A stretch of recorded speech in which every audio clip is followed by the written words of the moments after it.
ஆண்டவராக இயேசு கிறிஸ்துவின் நாமத்தில் என் அன்பின் வாழ்த்துக்கள். இந்த நாளிலேயும் உங்களை சந்திப்பதில் மகிழ்ச்சி.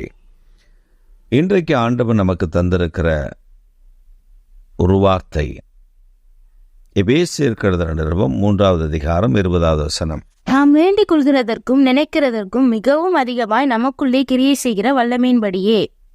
நாம் வேண்டிக் கொள்ளுகிறதற்கும் நினைப்பதற்கும் மிகவும் அதிகமாய் நமக்குள்ள கிரியை செய்கிற அந்த கிருபையின்படியே நம்மை ஆசீர்வதிக்கிற கர்த்தர் ஒருவர் இருக்கிறார் என்பதை நாம் மறந்துவிடக்கூடாது என்பதை இங்கே அவர் சொல்லியிருக்கிறார்.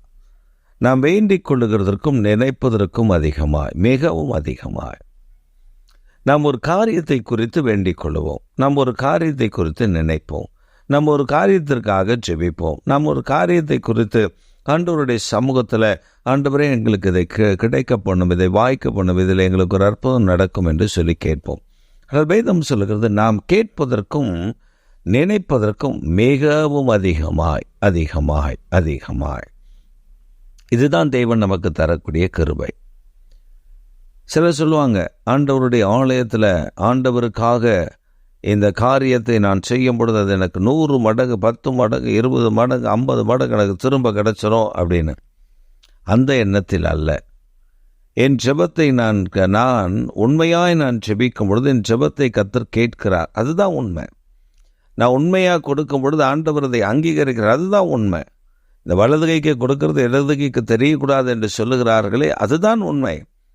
ஒரு மனிதன் வருகிறான், அவன் வந்து சொல்லுகிறான், நான் நிறைய ஆண்டவருக்காக கொடுக்கிறேன் என்று இயேசுவினிடத்தில் சொல்லுகிறான். உம்மை பின்பற்றி வர வேண்டும், நான் என்ன செய்ய வேண்டும் என்று கேட்கிறார். அப்பொழுது இயேசு சொல்லுகிறார், எல்லாவற்றையும் விட்டு தர்த்தருக்கு கொடு. ஐயோ, நான் நிறைய கொடுத்துட்டேன், இப்போ இதெல்லாம் வைக்க முடியாது அப்படின்னு போயிட்டான். அவன் துக்கமுகமாய் திரும்பி போனான். ஏனென்றால் அவன் ஆசை மிகுந்தவனாய் இருந்தான். அப்போ ஒரு காரியத்தை நாம் புரிந்து கொள்ள வேண்டும். நம்முடைய ஜெபங்கள், நம்முடைய ஏக்கங்கள், நம்முடைய பொருத்தனைகள், நம்முடைய காரியங்கள் எல்லாவற்றையும் கர்த்தர் கவனிக்கிறார். நீ நினைப்பதற்கும் வேண்டிக் கொள்வதற்கும் மிக அதிகமாய் கொடுக்கிற கர்த்தர். நாம் அவருடைய சித்தத்தின்படி நாம் கேட்கும் பொழுது மிகவும் அதிகமாக எதை தருகிறார்? தேவ சித்தத்தின்படி கேட்கிற எந்த காரியத்தையும் அவர் வாய்க்க பண்ணுகிறார். அவர் தேவ சித்தத்தின்படி நாம் கேட்கணும். நாம் கேட்கிறது தேவனுடைய சித்தமாக இருக்க வேண்டும். நாம் கேட்பது தேவனுக்கு பிரியமானதாக இருக்க வேண்டும். அப்பொழுதுதான் கர்த்தர் நமக்கு அளவில்லாமல் ஆசீர்வாதத்தை நன்மையும் தருகிறார்.